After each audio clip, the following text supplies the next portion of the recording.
Welcome to Cold War Conversations, the home of real stories of the Cold War. And so the controller said, call out the V Force. So I picked up the phone, the red phone, and just said, alert state 02. I had the honour of speaking with Tony Dobbie, a former RAF V Force bomber pilot who joined the RAF in 1960. Tony shares amazing anecdotes from his training, including his experiences flying jets like the Meteor and the Vampire and the transition to the mighty Victor V bomber. One of the most gripping parts of our conversation revolves around the Cuban Missile Crisis. Tony was on quick reaction alert on Black Saturday when US forces went to DEFCON Two, one step shy of war, and US and British forces prepared for imminent conflict with the Soviet Union. Tony also recounts a posting to the Bomber Command Operations Centre near High Wycombe in 1965, where a false alarm almost sent the V-bomber force off to bomb the Soviet Union. Tony has also written a book about his experiences called Suki, Me and World War III. There'll be links in the episode information. I'd like to give special thanks to the Hack Green Secret Nuclear Bunker, who allowed the episode to be recorded in their BBC studio. I'm delighted to welcome Tony Dobbie to our Cold War conversation. My dad was in the First World War, and he lost an eye at the Battle of the Somme, and we come from near Perth, a village called Aberargie, and sometime a few years after that, my mother, who started off as a servant in a quite a well-known family, the Percy family down near Nuneaton, they used to travel the country regularly to big houses, and she became the nanny to two of the children. And while she was up in a place called Ayton House in Aberargie, she met my dad. And they subsequently got married about 10 years later, in about 1932. And because of the Depression and the fact my dad was one-eyed and there weren't many jobs going, they didn't have me until 1938. Unfortunately, he died of pneumonia in 1940 when I was about 15 months old. And I was brought up by my mum basically from there on in. And what was your schooling like? It basically was at Abernethy, which is a village school, and because I had a very English accent and they were very Scottish, and of course the fractious relationship between England and Scotland meant I had this English accent basically beaten out of me until I could talk in the proper Scottish accent. You wouldn't know what I'm talking about. Not just about Tony. Yeah. And from there, I did quite well there. I got the prize for being the most intelligent student, amazingly. And I then went on to Perth Academy, which was about 10 times the size in terms of staff and students compared to Abernethy. And I was a little bit worried initially because I thought if they've got the same attitude, I'm going to be in trouble. But I had a great time at the academy. It took me a year or two to settle in, but ultimately it became a second family to me. The guys, we all got on together, we worked together, and the classes were different then because there was no antagonism about learning. Everybody wanted to learn. Everybody wanted to get somewhere in life. And there were very few people who deliberately set out to disrupt the class. There were one or two, but essentially the classes worked and the teachers, we had discipline. If you did something wrong, you got the strap. I remember one particular guy, what's his name? Mr. McCorkindale. And if he caught anyone doing wrong, he'd take them outside into the corridor. We had glass partitions and you could see through frosted glass, and he'd have a few quiet words, and this would be a tremendous whack. And the guy would come in with his hands under his armpit, and he never had any trouble after that. Once in the start of the term, the classes ran for the whole year without any interruptions. One or two other teachers were much more lax and they had a problem, but essentially it all worked. And how did you first become interested in flying? I had a few airplane things happened. When I was young, we had German bombers flying over once or twice, I think. We got buzzed out. I was working on a farm with a Spitfire once or twice. But when I got to the secondary school, it was a time when Britain seemed to be doing lots of things in the air. Neville Duke and Hunter speed rockets. And every year there seemed to be something different about in the air. And there was a friend at school who was very much into airplanes, and he was actually sold in it. And I thought, hey, this is a good idea. And I just gradually thought, yeah, I want to fly. And it wasn't a sort of sudden realization, but I know my mother was very disappointed because she wanted me to be a doctor. As all mothers do. Yeah. I went from school to Glasgow University and I joined the University Air Squadron. And at the end of 3 years there, I'd done about 230 hours in Chipmunks going. It was good in a way because Glasgow at that time flew from Scone, which is about 2 miles outside of Perth. So we got transport up to Scone. You could fly at the weekend. I could then catch a bus down to Perth, get a bus home for Perth to my mum, say hello, dump my dirty washing, get a couple of quid in my pocket and go home again, go back to school again. So, yeah, it was good. And from there, again, on the spur of a moment, this was a complaint that my headmaster had at school, that I had no long-term ambition. My mum just let me go, in a sense, and I just decided I'd fly for 5 years and then go back to university and get a better degree. But at the end of 5 years, I was married, I got one child, and I was getting a heady £620 a year pay by the Royal Air Force, as against it would be £250 student grant. So I signed on. And where did your training start for the RAF? You've obviously already flown the Chipmunk. Yeah. Were you then starting to fly on jets? Yeah, through Glasgow, we went to, I think, Thorney Island once, we went to Valley twice. I had an opportunity to fly a Meteor, an opportunity to fly a Vampire before I joined the Air Force. But when I joined the Air Force, I think it was, 28 September 60, we went to South Surrey for initial training, and then at the start of December to Saracen near Newark. And we were on the Jet Provis 3 until, let me have a think, it must have been about late in 61, we got into the Vampire at Oakington, down in Cambridge. And then we flew that until March 62, and at that point I was posted onto Victors. And you mentioned the Meteor. Did you actually fly the Meteor? Oh, I only had one trip. Right. And my flying instructor in the UAS, he'd flown in Meteors, so he took me down to Turnhouse and we flew in an NF-11, Nightfire 11, yeah. Yeah, that was okay.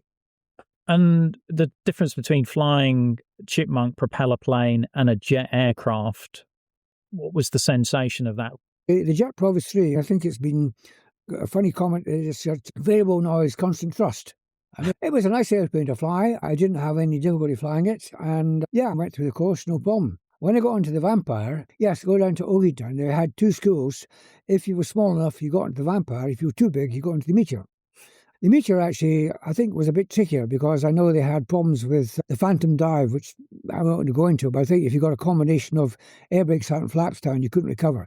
But the Vampire was, it was quite a nice airplane to fly. It was another airplane where they shoehorned two people into the front cockpit when it was only really big enough for one. But it was pleasant to fly. It was a little bit spectacular when you spun it. It was a little bit funny, but it was okay. And I had no problem with that, yeah. What was it like transitioning to something that small to something as huge as the Victor? When I went to Gaydon, which was the OCU for the Victor, we did quite a comprehensive ground school. And I had 3 trips in the Victor in the right-hand seat as a co-pilot by a chap called Frank McClory. And he basically taught me to take off and land and made sure I was operating the fuel tray, which is the co-pilot's main concern. And on the strength of that, I was qualified as a co-pilot. Now, I must admit, I had not much confidence. I thought, if ever push comes to shove and I have to bring this airplane back when the skipper's incapacitated, I'm going to be pushed. But we were obviously in a hurry to get to war. That's all the training I received. And the difference with the Victor is you've got multiple engines there as well. What are the other major differences in terms of handling and flying? It had power controls, for one thing. It was a pleasant airplane to fly. The visibility was good compared to, say, the Vulcan. I never got into a Valiant, I don't know. But the Victor, you could see out either side, you could see well to the front. And it was just a nice airplane to fly. And the co-pilot didn't get an awful lot of handling, but every crew member had to do so many exercises and tasks during a month. And so in a month, you had to do so many takeoffs, so many landings, so many instrument approaches. And Jim, my skipper, Jim Bowman, he was good in that. I got confident in it. It was okay. Flying the Victor, you're potentially going to be dropping nuclear weapons. Yes. How did you feel about that? I don't want us to become part of that system. Stalinism had murdered millions of its own people. So I was quite, in that sense, I had no problem about going to war. If somebody said, we disagree with the Irish over the IRA, I would not have gone and bombed Dublin, okay? But going to war to stop the country being taken over, I had no problem with that. I mean, we had a padre come along and try to, I know what he's trying to do, but we thought, no, I don't want to listen to this guy. He's talking about an ideal world, but we're not in an ideal world. So I had no problem with that, yeah. Your first posting is to 15 Squadron at RAF Cottesmore. Yeah. And this is just before the Cuban Missile Crisis? Yes, that was in March 62. March 62 when I arrived there. It was an instant changer because I was meant to fly with Wing Commander Matthews, the CO, but on the day I arrived, he had a 4-engine flameout coming into land at about 5 miles from Cottesmore, and all the rear crew got out and the 2 pilots jumped out, and so I was transferred to a crew by Jim Bowman. He'd been on Canberra's, he was a flying officer. I think I was a flying officer at that time. And we had 3 navigators in the back, an air electronics officer, a chap called Dick Gommel, John Williamson, a navigator, plotter from Northern Ireland, and Steve Stevenson, who was the navigator radar. And they were all married.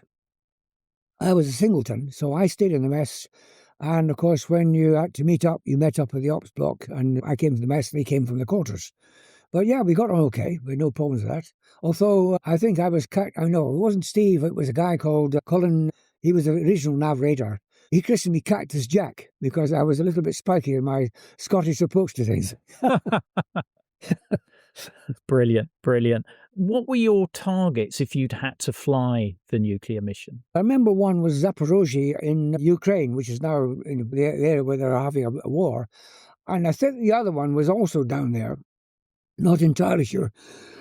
But it might have been Kiev or somewhere like that, but it wasn't in the middle of Russia. The whole thing was a bit, in a sense, ad hoc because we knew where the targets were. We'd be put into a room about this size where we were locked in and we get our target and we'd memorize as much as possible. So we knew what we were doing. It was like, you planned what you're going to do, where you're going to do things, and then you were let out. You did this maybe about twice a month. You also did QRA on a number of times, which would come to, you probably ask me. But going to war,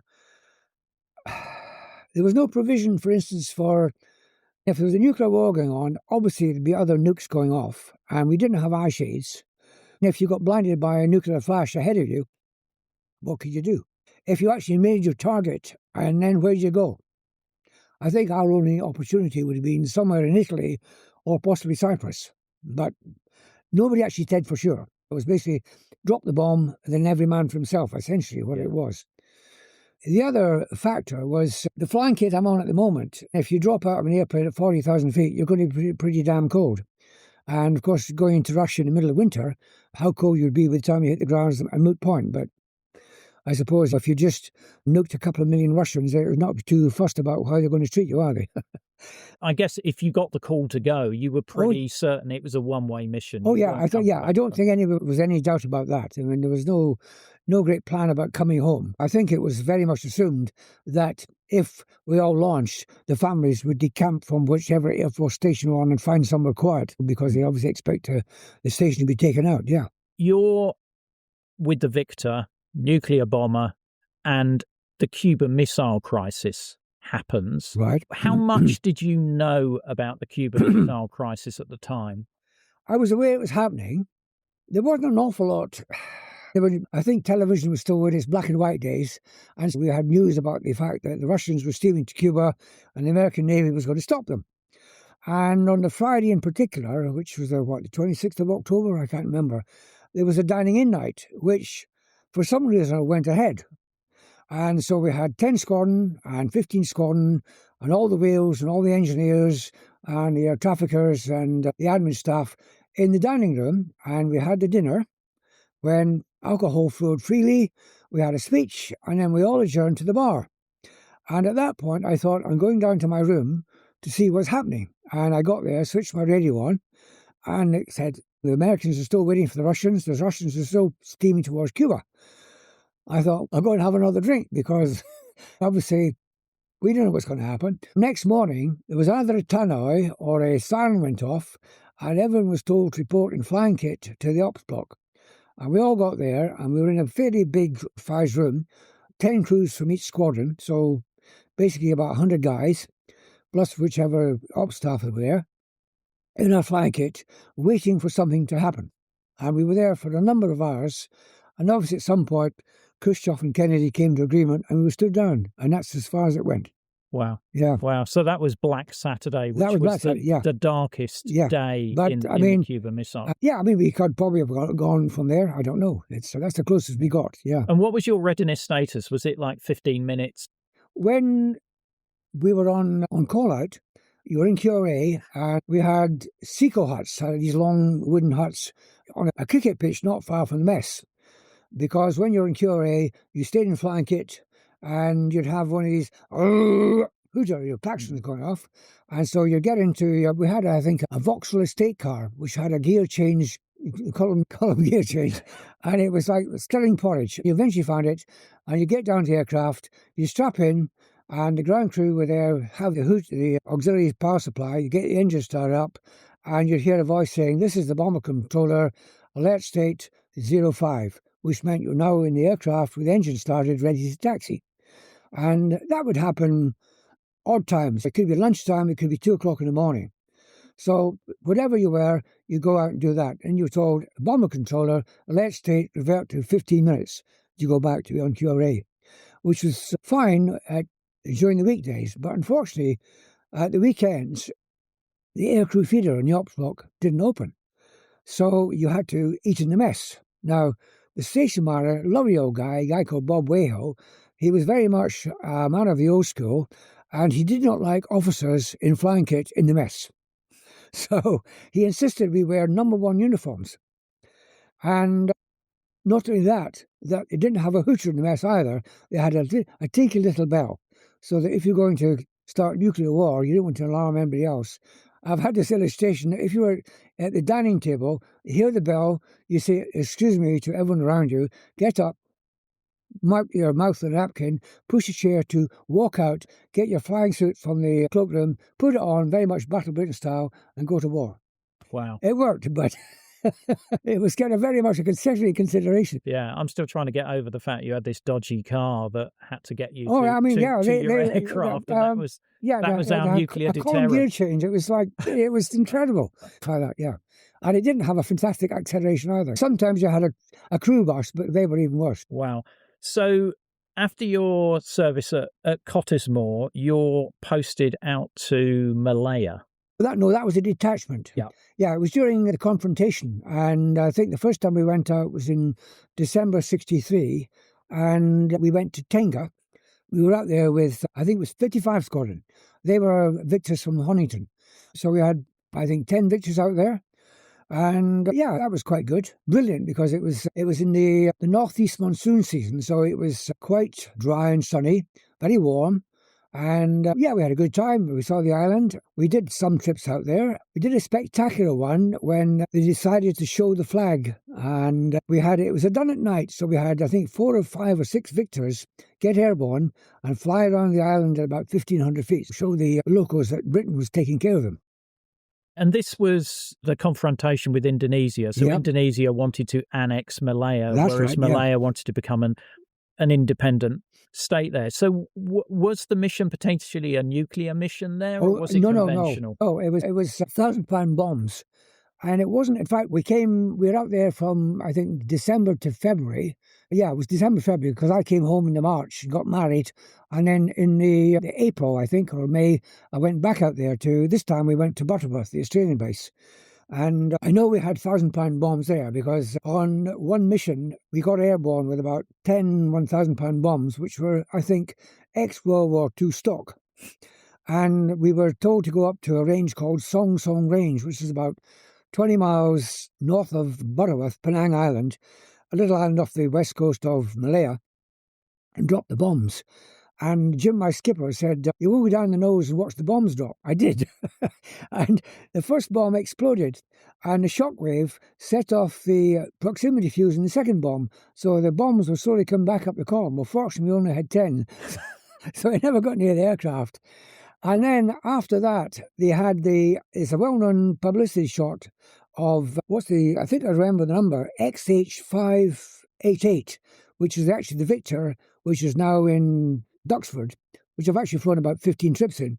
That got airborne with 36 1,000-pound bombs, wow, which is quite a high load. Now, the Victor one was underpowered, and it was very hot, and so they just had enough fuel to get safely airborne, heading on the northern direction at Butterworth.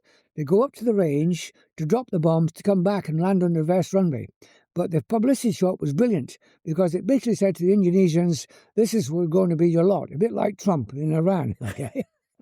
So it was a great publicity shot, but it would never have happened. It would have been, but not with 36, right? No. I understand you had a challenging takeoff from Gan Atoll in a Victor. Now, that came about because Gan, at that time, had a runway which went from one end of the coral to the other end of the coral, and it had no taxiway, so there was you backtracked on the runway and went off into a big semicircular dispersal. And on the morning in particular, we come from Cormacsar to Gan to go out to, I think it was probably Tenga. And my skipper said, okay, it's your turn for a takeoff. As I say, each crew had to do a certain number of... And we got out to the runway, taxied down the runway and turned back to head towards the east. And there was a shower cloud on the far end of the runway. And it looked dark. The rains out there, when they become monsoon rains, are intense, incredibly intense. I've been in them and they're amazing. So we started the takeoff and it started to rain. And Jim was steering the aircraft on the nose wheel, steering on his side, on the left-hand side. And he put the windscreen wipers on. He said, you have control, and the rain is coming down in buckets. And so he put the windscreen wipers onto high speed, and it still didn't make any difference. And so we're now accelerating down the runway. And as I say, the Victor had a takeoff run, which was probably about 500 to 1,000 feet short of the whole total length of the runway. And so in the back, the navigator said, rotate, which means you just pull the stick back and get the nose wheel off. I pulled it back and immediately got a buffet, which meant I'm on a stall. So Jim euphemistically said, get the nose down, and I loaded it a bit, and we're now aware we're getting quite close to the end of the runway. So I pulled it back again and still a slight buffet. And so I couldn't go forward and I couldn't go back. And the navigators in the back were screaming because they could see the Indian Ocean just about level with the aircraft at the back. And it wasn't until many years later I found out when you get a downdraft from a QNM, the wind can basically burst on the runway and spread in all directions. So essentially we've got effectively a 10 or 15 knot tailwind. Anyway, we went out to this cloud and all of a sudden we're in the clear. The speed picked up and we climbed away. And Gan Control had seen us vanish, still basically on the runway, and he was saying, Mike Alpha Bravo, Charlie Delta, come in. And we sat there. Eventually said, Mike Alpha Bravo, Charlie Delta, climbing away. And nobody said anything. And we had a crew chief with us who was on a temporary seat between the two ejection seats. And he got a packet of spangles. He said, everyone like a spangle. At that point, everyone just burst out. It was the closest. It was really hairy. Yeah, yeah. Incredible. Yeah. Incredible. Now, after your time in Malaya, you're posted to the Bomber Command Operations Centre, and there's a bit of an incident there where you almost started World War III. Yeah, yes, it was, yes, the 15th Squadron disbanded in the early September of 64, and I was Tour X for my 5 years in September of 65. So essentially I got a year left to do, which was too short to get crewed up with another crew, and obviously posted another by training. They wouldn't get any money out of me. So they posted me down as an ops officer down to Bomber Command Operations Centre near High Wycombe.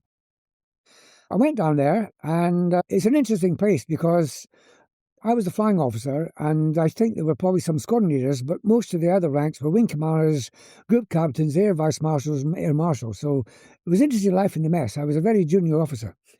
And yeah, it was good because they had a shift system that operated from 8 in the morning until lunchtime, and then from lunchtime till 5 o'clock, and then from 5 o'clock until 11 o'clock, and then from 11 o'clock till 8 o'clock the following morning. So on the first day, you did the morning, had the afternoon off, and then the evening. Then the next day, you had the afternoon on, the evening off, and then came in all night.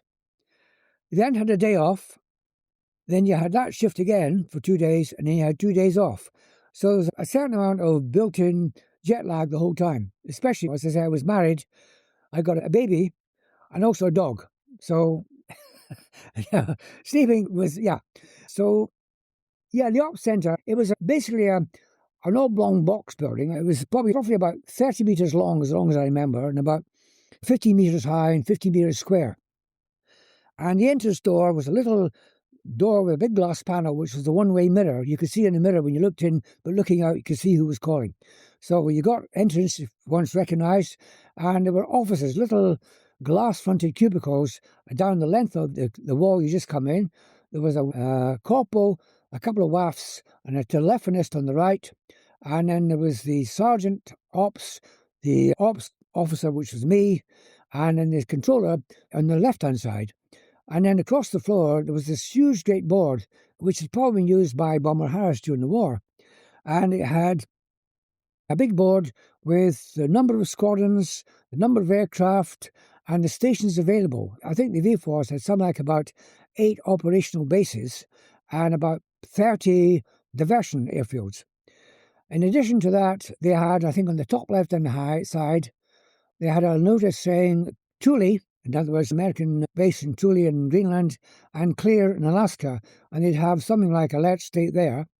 And then on the right-hand corner, they had Fallingdales, and this is where it gets interesting, because they had a notice which was a digital display. Now, 1964, electronics was just coming in, so the digital display had figures about a foot high, and it had whatever the alert state was, and it had test in black and white, or it had real in red.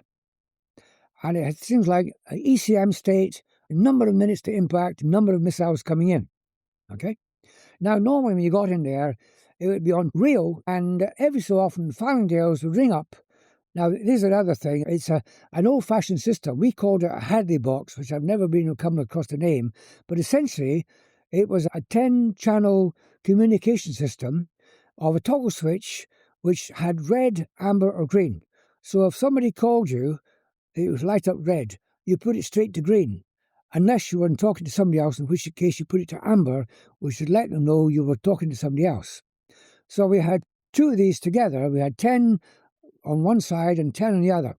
So we had 20 channels in total. Anyway, Fallingdales would call you up and say, we're doing a test run at whatever time, select test on your system, and your test would come up, a number of missiles, minutes to impact, alert state, all sorts of things, which showed you that the test was running. And they say, the test finished, go back to real. Okay, on this particular day, we came in for the morning shift, and sometimes in the morning we did quiet, other times we'd be exercise on, and there'd be signals flowing through, and you get signal, pass it to this, so send this to so send this to somebody else. And a signal came in from Fallingdale saying, test off, and I thought, they'll let us know. I put it to one side. But what it said was, we're running a test, but we want you to maintain real, so don't change the test. We will give you a verbal backup, telephone backup of what's happening. So they didn't tell us, which is quite significant. Anyway, we came back in at 5 o'clock, and we sat down, and it was dead quiet. Nothing was happening. And the ops controller, who'd been a NAV bomber, bombing ever on Lancasters, was full of stories about his time over the Third Reich. And all of a sudden, the corporal, Chris, I can't remember his second name, looked up, and there on the far wall, in the top right-hand corner, it got real, number of missiles to minutes and number of missiles to impact, alert state, and so the controller said, call out the V Force. So I picked up the phone, the red phone, and just said, alert state 02. And obviously this went to every airfield with Bomber Command on Gaz and QRA, and so they all leapt in the aircraft and started up and taxied out to the ORPs at the end of the runway. Now, this got fed back to Fallingdales fairly rapidly, and of course they went on the phone and said, stop, this is a test, we'll revert to 0 to 15 minutes. Now, I picked up the phone and went, bomber controller, revert to 15 minutes, but I didn't use the proper code word, and so the crews didn't react.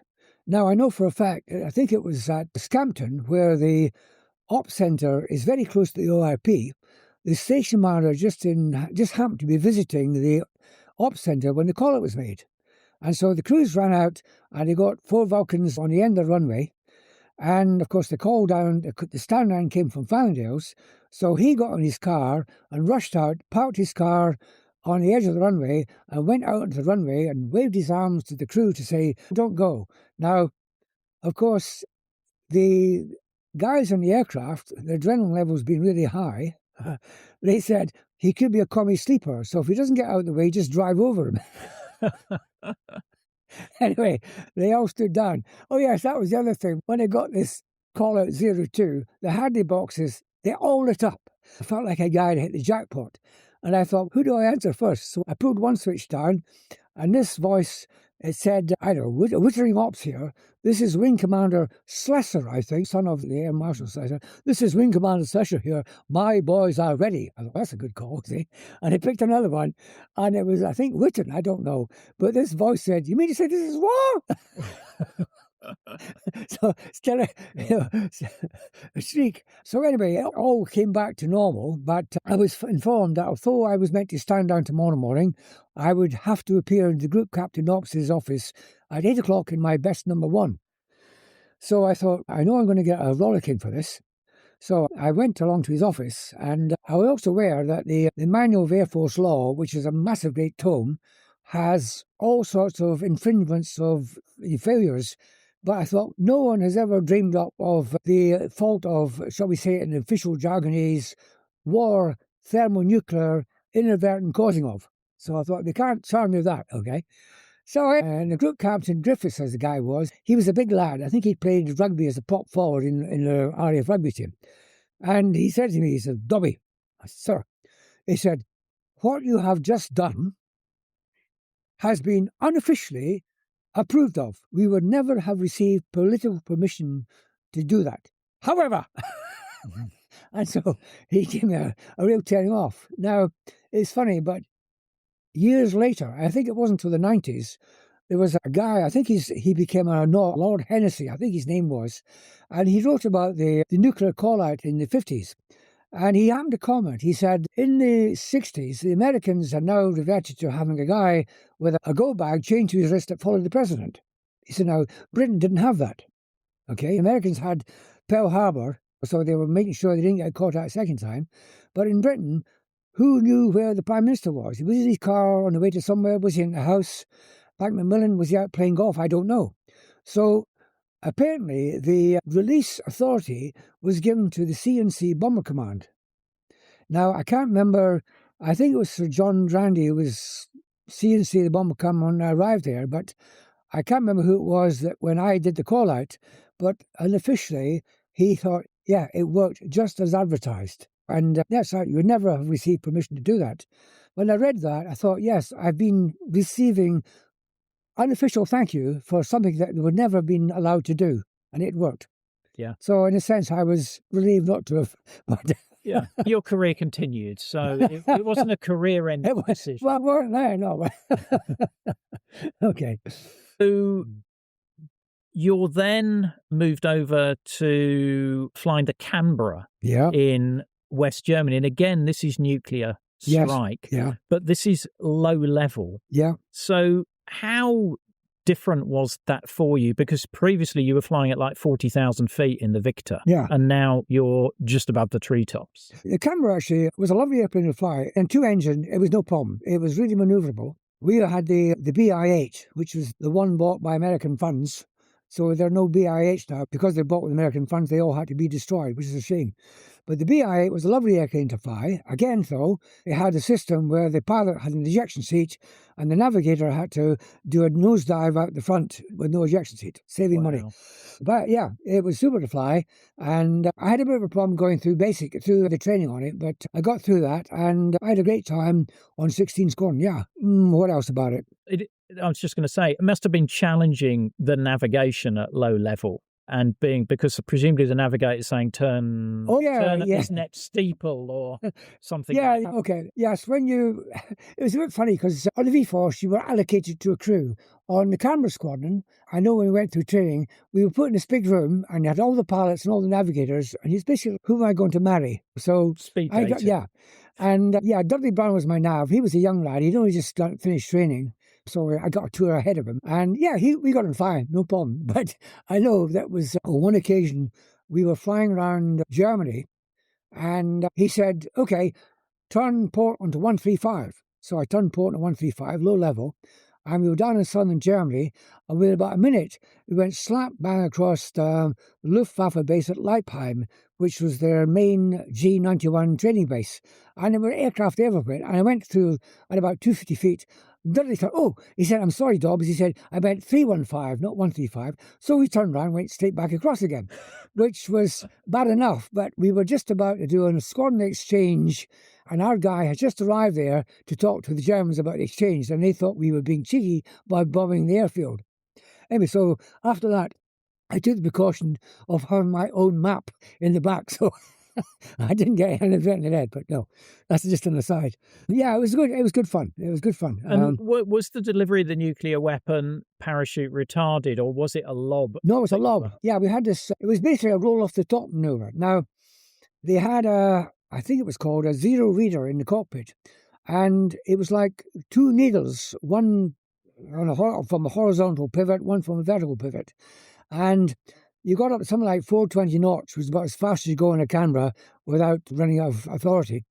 And you ran into the target, and at a specific range from the target, you pulled up with a sufficient pull to put the horizontal needle in the middle of this little instrument. You kept the vertical needle vertical, and as long as you did that, you went over. At some point, you dropped the weapon, and it would go off in a big arc. You pulled over, got the nose pointing down, rolled out, and got back down to low level. It was academic because the nuke was probably the best part of a megaton, and hopefully you get away from that. So yeah, we practiced that quite regularly. I think you had an incident with your dog at this posting. Yeah, okay. I had yes, when we got married, it was one of these things that every RAF officer should have a dog. Well, it's a long story, but I got myself a Great Dane pup, she was lovely. It was the kennel selling up pups, and we got her for £20, which is incredibly cheap for a Great Dane. And we took her out to Germany, and my wife was trying to cope with me flying odd hours on detachment, night flying, with a Great Dane who wanted regular feeding and a baby who was fed whenever. Anyway, she got talking to one of the wives one day who said, oh yes, my husband Ken takes his golden Labrador with him into the QRA. Anyway, I thought, that's a good idea. When my wife told me she wanted to go coffee in the morning, so I took Suki with me into the QRA. Now, in Germany, the QRA site was, it had real 20-foot high wire fences, big strong gates, guards everywhere, 2 Bristol hangars, each with a Canberra BI-8, 3 squadron, and ourselves with a nuke. They were American nukes, so they had not only British guards, but American guards guarding the aircraft. And we also had an American exchange officer who he had to do with the release authority as well. Anyway, I went in there with my dog one day, and we got a call out in the middle of the day. So I got my dog and shut her in this box-sized bedroom. I thought she'll be fine in there. Got my navigator, we ran out the aircraft, got strapped in. While I was getting strapped in, my dog appeared, because I'd left the window open, and being a Great Dane, she leapt over the window frame, and she got out of the pan. Now, when she got there, we got the 2 guards, 1 Brit, 1 American, and she came to the door, looking up in the Canberra entrance door, going, can I come in? Slobbering. I said, no, you stay out there, dog. Anyway, the call out was because a new boss, what's his name? Wing Commander Swallow just arrived, and he's taken over from a South African guy called John Newby. So they came down to the pan, and the dog, of course, in doggy logic, had got the crew in the aircraft and the 2 guys guarding the aircraft, but when anyone else arrived, they were enemy. So she barked them very fiercely and wouldn't let anyone near the aircraft. So that didn't do my career very much good either.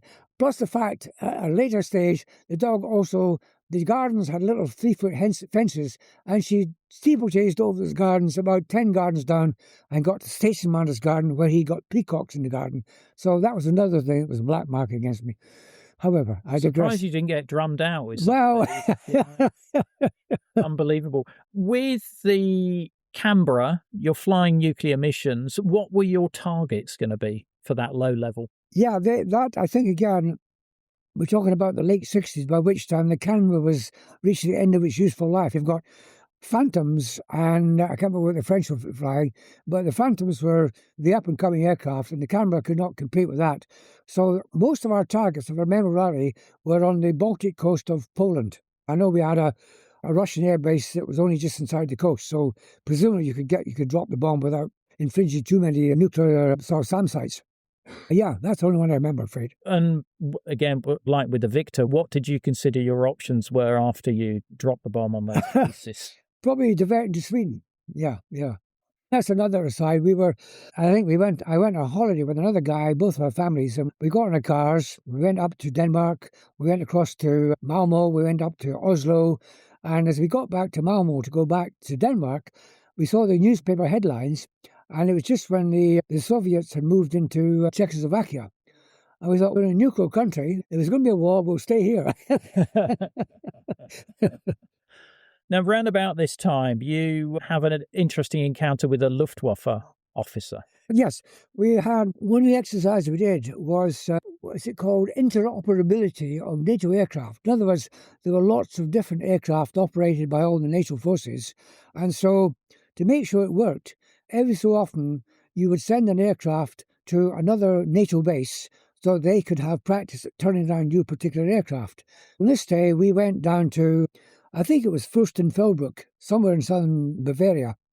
And we landed there, and we got to the reserving line, got out and got the ground crew doing the turnaround, and we were planning our route back when this little utility Volkswagen open-top car came along. And this guy got out, and he's probably in his 50s, forage cap, open net shirt, no rank, looked like just a driver. And he said, would you like a coffee? And we said, oh yeah, yes please. So we got in his car, and he's chatting away to us, good English, and asked us how we liked Germany and what we'd seen, where we'd been, what we'd done. And he thought, great. So we got to the air traffic tower, and the big tower, 3-story thing, and he drove round to the back of it. And there's a fire escape ladder all the way up the back. So he's climbed up the staircase, and on the middle floor, he opens his door. We went in. Now, there's this palatial office with its front windows looking out across the airfield. And on one wall, there's this very ornate uniform with gold braid and lots of medals, topped by a cap with lots of gold braid. And on the other wall, there's this picture, a well-known picture, of a Heinkel 3 flying over the East India Docks in London. And we stopped to look at it. At which point this guy said, yes, he said, I have visited your country too. and the guy was really friendly, he was a really nice guy. And he said, I was flying that Heinkel. And I wish I'd asked him for a copy of that and got an autograph. It would be a fantastic thing to have. But anyway. There is plenty more in the book. The book is called Suki, Me, and World War III. Yeah. And there'll be links to the book in the episode information. In amongst your dog upsetting various people, you also do a Canberra tour to Kenya, which I think was quite challenging. It was one of these things that when you got to the end of your tour in Germany, they had what was called an extended Southern Ranger all the way to Nairobi. And it was basically a 3-day journey there. Now, on the day I was meant to go, the weather was rubbish. It was down on the deck. There were no diversions. And I knew I'd got a cold coming on, but I thought, I want to do this. So we hung around until late morning when there was a couple of dodgy diversions came in north of Scotland. And Ken Meehan, my flight commander, said, OK, you can go. Myself, Dudley Brown, and a guy called Jock Adams, who was another navigator, he came along as a spare navigator, just to have the trip. So we got airborne and got down across France. And as we were going down across the west coast of Italy, there was a simultaneous problem with the radio was a bit intermittent and one of the tip tanks wouldn't feed. So we thought, well, we'd better divert into Lucca. So we landed at Lucca and they solved the problem with the tip tank. And so we went on our way to, by this time, the wind is gusting. It's a crosswind on the runway. And I thought, it's just over the limits. But I thought, I know I could get around this. So I got on the end of the runway on the left-hand side and went up to full power because you could get the engines going without surging, and got a bit of head of steam up and then booted it down the runway, which was a bit dodgy because if we'd had a surge, Malta has got stone walls and houses all around it. Anyway, we got airborne from there, and it was getting dark by now. And then we had a strong easterly wind in the Med, which is not that regular. And then we had the forward Bombay tank wouldn't feed. So we got as far as Cyprus, and he said, negative Akrotiri, the runway's been refurbished, go to Nicosia. So we got to Nicosia and we had to let down and burn our fuel until the tanks were in balance again. We landed late at night time and then told there's the annual mess ball and the mess, so you're going to have to go to a hotel downtown. Now, by this time, it's about midnight. So we got down to this hotel and we had to be up at 5 o'clock. The hotel was literally a Falky Tower space with a manual leaper. So he got us up, we got a breakfast, we got a taxi from the hotel back to the airfield, and got on time again, got on the aircraft, started up, at which point the crew chief said, "Stand by, there's a leak in the hydraulics." So we shut down again and got out in the tarmac. The ground crew fixed the hydraulic leak, and we're now aware of the fact that we've only got a certain time to get into Turkish airspace. We've got diplomatic clearance. So we got the aircraft up in service again, now behind time. Obviously, we couldn't get through to our man in Nara, and got airborne from Nicosia, climbing, non-controlled airspace, no airways in the way. And so when the Turkish airspace controller came out and said, "What is your climate? What is your altitude?" we went, "Sorry, you are unreadable." And when she got up to a suitable level, went via, I think, a place called Inkaklik, Lake Van, which is the one just south of Mount Ararat, down to another big lake as you enter Tehran. I got into Tehran. Now we're now late. So by the time we get turned around in Tehran, it's dark. One other incident there was, I think we were marshalled out against a stream of transport aircraft, but we managed to sort that out. And my nav, Dudley, says we can catch up some time by going direct from Hurak across the empty quarter to Mazira.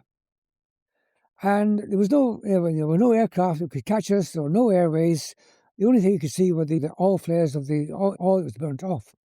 Anyway, we were going down there, and I thought, better call up Mazira to see if they're expecting us. And I called them up. No answer. And then there was this polite call from my nav. He said, because we were 3 hours late taking off from Muharraq, they probably haven't got our signal yet. So that means they're not open. So we're now somewhere over the middle of Arabia. So we turned around and started heading back to where we come from. And all of a sudden, this very quiet little voice came up saying, "Mike Alpha Bravo Charlie Delta, this is Mazira, come in." So we turned around again and they said, "Okay, steer so." Anyway, we were flying along at 40,000+ feet. And they said, "You're clear for a straight-in descent to Mazira." Now, we're flying an aircraft at some incredible altitude with the temperature is, I don't know, -40. And we're now into subtropical air. It's a southeast monsoon, fortunately no cloud, but it's very moist. So when the aircraft comes down, it immediately mists over. And inside of the cockpit is totally covered in mist, like a foggy day. So this is where my spare nav comes in. So he's scrubbing the windscreen like crazy, and I eventually managed to do a landing on the runway. Not a good landing, but I landed. Anyway, went to bed. Next morning, clear blue sky, and everything's ready to go. The aircraft serviceable. My ears weren't clear. Now, the navs are not happy about this because if you ever meet Mazira, it's a strip of runway in the middle of sand, nothing else but sand on Mazira. So I spent some time with my nose spray trying to clear my ears. I got them clearing, and it was okay. I could do it, anytime I liked. And so I thought, okay, I'll take a chance. So we get airborne, and we're going down the south coast over, what's the little place, Salalah, down over Kamaksar. And at one point I thought, I wonder if my ears still clear, because I'd actually had a student when I was on JPs as an instructor when he couldn't clear his ears at 2,000 feet and he was really in pain. So I took my mask off and I got my little spray bottle out and blew it into my nose. Now the bottle is pressurized at sea level, so I almost got drowned in this nasal spray. And the aircraft is wobbling all over the place. So we get down to let down into Djibouti. And again, the radio is acting up. I can't transmit on UHF until we get down quite low level. The VHF is working, so we land at Djibouti. Turn round, head down to Nairobi. And we're going down to Nairobi, and we're now above 88's cloud. And as we get to within calling range of Nairobi, the radio doesn't work again, and all it gets is a screech. Anyway, I think Nairobi was RAF until fairly recently. It's now Nairobi Airport. So I get onto the speechless procedure, which is 4 blips on the transmit button, which means speechless aircraft. And there's a guy there who's ex-RAF, and he basically said, speechless aircraft, use the call sign speechless 1. So you press 1 for yes, 2 for no, 3 for say again. So he said, commence your descent. So great, we got it in, because there were aircraft we couldn't let down on without control. So we're bombing down a high rate of knots, turn in on the inbound heading. Somewhere down the way down, because of all the problems, we forgot to set the altimeter to the Nairobi QFE, which is 5,000 feet high. We're on 1013. And all of a sudden, we punched down through the cloud, which is probably about 1,500, 2,000 feet. And oh, yeah, there's the ground. And we're still... So level off and make a landing. No problem. Anyway, but this time I'm exhausted because I've been going through cold, headaches, you name it. And so the day off we have there, I tell the navs, okay, you guys go downtown, I'm going to stay in bed. So I'm in bed, having a great sleep, when a knock comes the door with this voice saying, can you come down to the dispersal, sir? The ground crew wants to see you. So I get a taxi or a crew bus down to this concrete pan. And the concrete pan is saucer-shaped. The concrete has obviously settled. And our aircraft is sitting there up to its hubs in after. So the fuel has been overfueled, and the tires are now covered in petrol. So I don't know what effect petrol has on rubber, but I thought, this is going to be interesting. And so the crew chief says, yeah, we'll get this petrol cleared very shortly, sir. And I'm aware of the fact he's not moving. You know, what's this? The soothsayer is saying to Julius Caesar, beware the Ides of March. I said, what's the problem, Chief? He said, sir, you've only got, I think, 5 cartridges left. Just to explain here, the cartridges that Tony's talking about here are used to start the aircraft. Basically, you've got spare cartridges in the back of the Canberra, so everywhere you go, the ground crew take their own supplies and leave the supplies spare. But somewhere down the line, they've been using the ones in the back. So now, with crew to get airborne from Nairobi, we can get as far as Djibouti, and we'll have 1 spare. Now, I know for a fact that the cartridges, which were the size of a small artillery shell, are classified as dangerous air cargo. Now, they did have RAF Hercs coming out to Nairobi about once every 2 weeks, but my flight commander would not countenance me staying in Nairobi for 2 weeks. You couldn't get them on a civilian aircraft, so I thought the best thing to do is get as far as Djibouti, because being French, I'd be impossible to get hold of. You think about it, French air traffic to Paris, to London, to Rendalen in Germany, to the squadron, I would be impossible to get hold of. So we did that. We got airborne from Nairobi, and another interesting thing was it's 5,000 feet. So we thought, we're full of fuel, we need every yard we can get. So we went right to the end of the runway, turned round.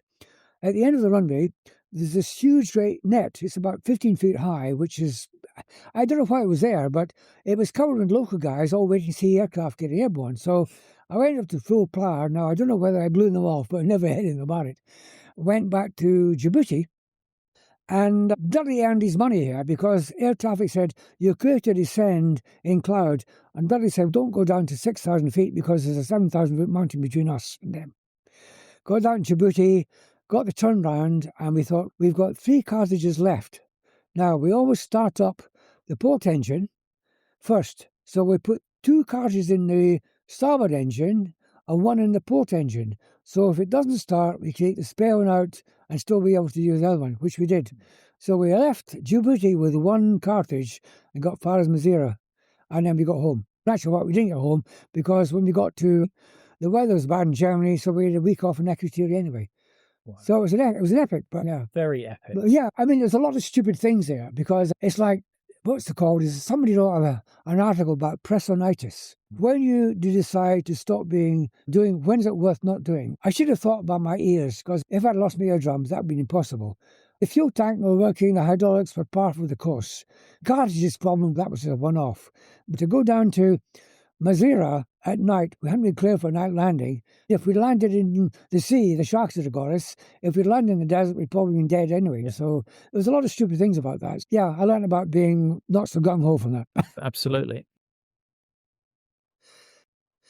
You mentioned RAF Akrotiri, the flight to Kenya. Now, you're actually stationed there in 1974, and you're there for the Turkish invasion. Yeah. What were your experiences of that? Okay, it was quite interesting because the morning that the Turks came into northern Cyprus, I'd been given the task of an exchange to Turkey to fly in the back seat of a twin-seat 104 on a NATO exercise. I got down to the dispersal with $1,000 in my pocket of spending money to be told it wasn't happening because the Turks had landed.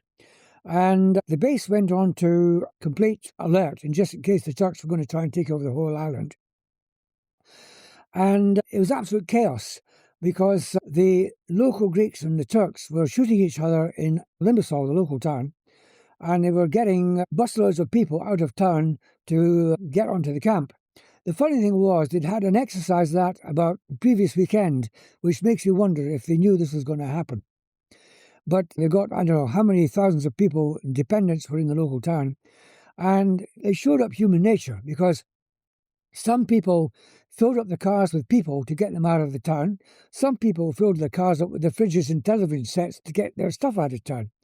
And they all arrived on the sports pitch, and there were thousands of families there, sheep that have lost their children, sheep and lambs, and they're all bleating for husbands to try and get organised. It was quite chaotic, and within a matter of hours, all the air crew and the ground crews had been split up, and we were packed into something like 15 guys to a room with beds, camp beds, you name it, living very basically with all the families being allocated to different married quarters so they could get together.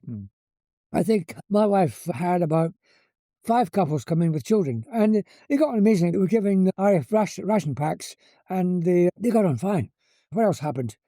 Yeah, but it got quite funny because we had a Phantom squadron come out to reinforce the base. And there were various things happen. I think the Mount Troodos, which is about 6,000 feet high, was a lovely mountain. They had a resort up there for families. Someone had set fire to the forest, a big, huge forest up there. And there was this massive, great column of smoke going up. It really looked like Armageddon. And I say the Phantoms arrived. And because they had Phantoms on, I think it was 43 Squadron. Before Phantoms, we got 56 Squadron Lightnings, and we used to have a competition to see which was the best aircraft. And so I can remember one evening we were on the patio at the bar having again something to drink, and this Phantom would come in down the runway at about 50 feet, pull up and go to full burner and reheat and see how high you could get. And you see this contrail going up into the sky, topping out. Then the Lightning would do the same and see who'd get higher. It was great. It was fantastic fun. One other thing there was a guy called Steve Horridge. Now, he was a real gung-ho guy, and he got scrambled on, I think, when the Turks first landed. And he got airborne on the western runway. He went into full reheat at whatever height. It wasn't very high. Turned sharp right and went across Limassol, supersonic. So the shockwave must have been horrendous at that height. And then he pulled up so he wouldn't get caught by the Turkish radar. Yeah, he was an interesting guy. Wow. As you said, there's this confrontation between the Greeks and the Turks. And at one point you're driving through Limassol, and a guy's following you with a machine gun. Oh, okay. On 56 Squadron, they had the Lightnings, but because the Lightnings had to do practice interceptions, we had what was called the 56 Squadron Target Facilities Flight, of which I had the acme of my career as a flight commander. And we had 3 crews, 3 pilots, 3 navigators. We decided it was time to go out for a flight meal, and we had a lovely little Greek restaurant, I think it was, on the far side of Limassol. So having had this lovely meal together, and a few, I don't know, whatever we drank, Keo beer or Coconelli, we decided to have a race back to the camp. And I had a Volkswagen Variant, which is a pretty slow beast. And so we took off from this restaurant, and I can't remember what cars the other guys were driving, but they were faster than mine. Now, on the road back to the camp, there was a roundabout. And in the middle of the roundabout, you got sandbags, and guys, I think they were Greeks, obviously, but they were armed. And so all of a sudden, in the dark, you got these 3 cars screeching on this roundabout, one after the other. We were the third, and I was very conscious of the fact that, these guys were, they're all young guys. I remember meeting them. They're all spotty kids with guns. And I thought, this guy's trigger happy, I'm dead. You're now a qualified flying instructor. You're training new aircrew, and you're at RAF Valley with the Folland Gnat. Yeah. What's the Folland Gnat like to fly? It's an amazingly small aircraft. The first time you see it, you can actually stand on the tarmac and look into the cockpit. It's that small. Yeah, I can't remember the exact size of it, but it was one of these aircraft built by, was it W.E. Petter? I think he designed the Whirlwind, the Canberra, the Gnat, and there was another aircraft he flew. He had designed. He was a great guy, but he was very adamant that what he designed, it was going to stay that way. And when he designed the Gnat, it was power controlled, but because it was so small and it was supersonic, there was a very interesting, sonically, talking aerodynamics for a moment, the centre of pressure moves rearward as you go supersonic, which means that the stick has to move an amazing amount of distance to hold the aircraft level. So he'd got this built-in system that automatically compensated for this happening. So that was one complication in the Gnat, but it was a beautiful aircraft to fly. If you did a roll, I think you could do a 360 roll inside a couple of seconds. It was that fast. It was, yeah. I mean, they used to say that the expression was that gnats bite, because when we trained the students on them, it was a typical normal distribution curve of guys you get. You were guys who were really sharp, a few. There were guys who shouldn't have been there, and in the middle, there was a lot of guys who could just about do it. The Gnat sorted guys out, because one of the first tasks was being able to land the Gnat. Because of its sweep, you actually had to fly finals in light buffets, which means you're getting near a stall. And it was interesting to fly. I know when I was first posted to it, I was fortunate because I left the cameras in St Morgan in Cornwall, and I got to Valley about a month early. And you had a cockpit trainer where you could familiarise yourself on the drills. It didn't actually fly, but you could go through the drills. And I really majored in that because I was aware of the fact I was 38 and the other guys on the course had not only trained on that, but they'd also been flying like buccaneers. So they were up to speed. And I was not quite up to speed. But anyway, yeah, it was a good time. I know when the first time I went solo, I thought, my goodness me, it's like being on a horse that's running away from you. But yeah. So February 1978, you have an incident in a Gnat. This particular day, there was a guy called Dougie Mee who did air tests. Now, Dougie had just been old enough to join the Air Force at the end of the war. So we used to call him Daddy. And he also had a minor heart problem, so he had a pacemaker, which, surprisingly, he was a unit test pilot. Anyway, he said to me, do you want to come along, Dobbs, on this trip? And we got airborne, and he was, I think the test was for it was called the air-fuel ratio controller. Now, on a jet engine, if you slam the throttle open, it's a bit like flooding a carburetor in a car. So if you slam the throttle open, this air-fuel ratio controller admits a little amount of fuel into the engine, and as it speeds up, it progressively builds up the ratio of fuel, so the faster and faster it goes, the faster it goes. And it has to be done within a certain time limit. So we get up to, 30-odd thousand feet, and Dougie slams the throttle a couple of times, and it was just within limits. I can't remember what the limits were, but it was within about 0.2 of a second of the minimum. Anyway, on the way back to Valley, I said to Doug, I'd like to practice a forced landing. Now, on the Gnat, we used to practice these because it was another judgment exercise for the students. And the technique was you'd throttle the aircraft back to idle, and you'd glide towards an airfield, and you'd endeavour to arrive over the upwind end of the runway at about 5,000 feet. Clean. And you'd turn downwind and you'd call high key. You'd turn downwind, keeping the aircraft, say the runway on your right, and you get down to low key, which is roughly abeam the landing end of the runway. You call low key. And at that point, you put the gear down, and you turn on finals.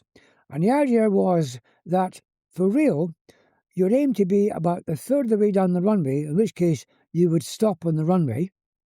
Or if you were going a touch and go with full power, you get airborne again. Obviously, you don't want to land in the undershoot. So you're coming around finals, put the gear down, and then selected flap. And when you select full flap down, you stuff the nose down to about, 15 degrees. So you're coming down at about, 150, 160 knots. And when you judge it about, you pull back on the stick and you touch down, still doing about 150 knots. And then having touched down, back up to full power, back to mid-flap and get airborne. I touched down, it worked out okay, went up to full power, and the engine went up to 80% and stopped. And we both realised what had happened. Dougie Me said, okay, he said, I've got control, throttle back and stream the brake chute. We should have come out and stopped us, but it didn't. It just fell to one side.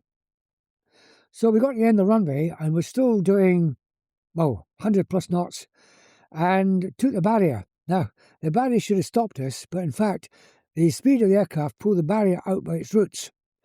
And the tailplane hit the top cables, a fairly substantial cable, so actually not only cut into the tailplane, but it pulled the aircraft slightly airborne again, slammed back into the ground, so the undercarriage hit a hefty hit, and by which time we reached the aircraft boundary, the airfield boundary, which was, being Wales, it's like a mud bank with stones and a small hedge on top of it. So we went over the top of that, and the nose wheel had completely collapsed, and we stopped. Anyway, we're still aware we're still alive, and Dougie Me opened the canopy, and we made the seat safe. Now, the Folland seat was different from Martin Baker, because the Folland seat had the ejector seat. The ejector seat, had a handle. It was like a handle that stuck in the back of your head when the seat was safe, a knob on it, and you pulled it out and pushed it one to your right, and the seat was live. So when we stopped, I pulled the handle out, put it in the back of my head, and the seat was safe. Anyway, what I didn't know was that as I stood up on the seat and we were about to climb out the aircraft, that the nose wheel had collapsed and pushed up into the underside of the seat. And it had actually pushed the underside of the aircraft up into the seat pan ejection cable. So the cable was now taut to the extent that the sear on the ejection gun cartridge was right on the point of balance, like a hair trigger. At that point, I had no parachute, and I'd been ejected 100 feet in the air. I got out, and the ground crew told me afterwards, so I thought, great. So I went to the bar, had a few beers, and thought, that was close. Anyway, about 2 months after that, I was flying with a guy called Dave Newbury, and we were doing a flapless approach onto runway 14 at Valley. And on this approach, I think we might have been in manual, which doesn't matter, but we were flapless. And we were about half mile out, because we were flapless, about 250 feet. Because on a flapless approach, you haven't got the drag of the flap, so it's another judgment exercise where the student has got to be able to fly the attitude correctly, but not have too small a power or too much power. And I felt he's getting a bit low. So I said, Dave, you're getting a bit low, put some power on. Now, in the back seat, the throttles are unconnected. So as he put the throttle forward, I noticed the RPM was down. We should have had about 85%, but it was very slowly ticking at about 82, going down very slowly. And I thought, hey, that's funny. That's exactly what happened 7 or 8 weeks ago. I said, put the power on, Dave. He said, I am. And then at that point, I'm looking at the warning panel, and the warning panel was completely blank. There was nothing wrong. I thought, that's very strange. There's something odd here. And this is an amazing thing, because I'm sitting there, and there's this quiet but very authoritative voice said, get out. At that point, I said, eject, eject. Now, if you eject through the canopy, which means you use the seat pan handle, the ejection means that the guy in the back goes out first. Otherwise, you get your face full of broken perspex. So I can't eject, pull my handle. Now, the ejection seat works within, a second of pulling the handle. But I suppose I kind of hyperspeed, and I thought it hasn't worked. So I looked down to see if I'd pulled the handle, and at that point the ejection seat fired, so I'm not in a good position to fire, so consequently I crunched a couple of vertebrae in my back. Anyway, I went out, and I remember seeing Dave Newbury's seat go out ahead of me, and I noticed the aircraft, because of all the loss of weight, was now pitched about 20 degrees nose high. Immediately I was aware that this parachute I deployed, I spun round, I had just time to go, I'm near the ground, grabbed the rigging, and I went slam, feet, knees, chest, face into a gorse bush. Now, it was like a sack of coal, no parachute landing. And I hit the ground, and I took my mask off, and I could smell the gorse, the wet grass, and the earth. I thought, at least I'm alive. And I stood up, and this was amazing, because just beyond where the gorse bush ended was about a 20-foot drop, and there were these big armchair-sized rocks onto the beach. And I thought, if I hit that, I'd been a paraplegic at best. And with that, the helicopter arrived, and I get carried off to the sick quarters. And I told the Air Force about this. I said, hey, someone told me to get out of that. That was disbelieved. And okay, this is where it gets interesting, because that morning, my wife went along to a coffee morning, and she was there, and the station master, Buzz Romson, came in, and he marched very purposely in, and she knew he was going to come and see her. Now, my wife had been going to church for some time, and she knew he was going to come and see him. And the boss came up to my wife and she said, Babs, she said, Dobbs is just ejected, but he's okay. And so that was an answer to prayer, that one. So anyway, with that kind of my wife going along to church, and this happened to me, I thought, I better start going along to church. So I started going along to church, and the guys all said, hey, Dobbs has got religion. I had got religion, because from being a complete pagan, absolute pagan, I'm giving out the hymn books, I'm taking in the hymn books, I'm taking the collection, I think, if God exists, I better get some brownie points. And I was doing what I thought was the right thing. And then there was one day I was at home, and I'm working outside trying to clear some brambles. And I thought, if I'd have died, I'd have gone to hell. I just can't describe it. I knew that my life had not been faultless, but I knew whatever happened, I thought, I've got to do something about this. And I went home, and I said to my wife, I said, something's happened. And she said, why are you crying? I said, I don't know. Anyway, we got some Christian books at home. I mean, this had been happening for some time, because about, I don't know, a few months before, I'd gone out taking my dogs for a walk before it got light. I thought, I'll get the dogs for a walk. And I looked at the stars, and it was a beautiful starry morning. And I thought, gosh, the stars go on forever. What is eternity? I thought it was completely what happens. And so when this happened, I was at home, and I thought, I've got to do something about this. And one of these Christian books said, what you got to do, it sounded so simple, is you just got to ask Jesus into your heart and ask him to be Lord and Saviour, and all your problems are over. I've subsequently discovered it's not quite as easy as that, but I did this, and it was a cold night, and I thought, Lord, I said, I'm what I've done, you know exactly what I've done. Please forgive me and be my Lord and Saviour. Nothing happened. This book said, when this happens, you'll hear the Hallelujah chorus. Nothing happened. So I prayed it again. I thought, okay, I've done what is right. And then a few days later, I was at home, and I suddenly realised, I thought, I have been forgiven. I knew I had. Now, that was 40 years ago. And it's not as easy as that. It's a very hard road. There are all sorts of things come along to show you where you're going wrong. But I think I did what was right in the time. Yeah. Okay. Tony, that has been an amazing story you shared with me today. Okay. But I feel really honoured that you shared that with me. Thank you so much for being on Cold War Conversation. Okay, good. Don't miss the episode extras such as videos, photos and other content. Just look for the link in the episode information. The podcast wouldn't exist without the generous efforts of our financial supporters, and I'd like to thank one and all of them for keeping the podcast on the road. If you'd like to help, go to coldwarconversations.com/donate.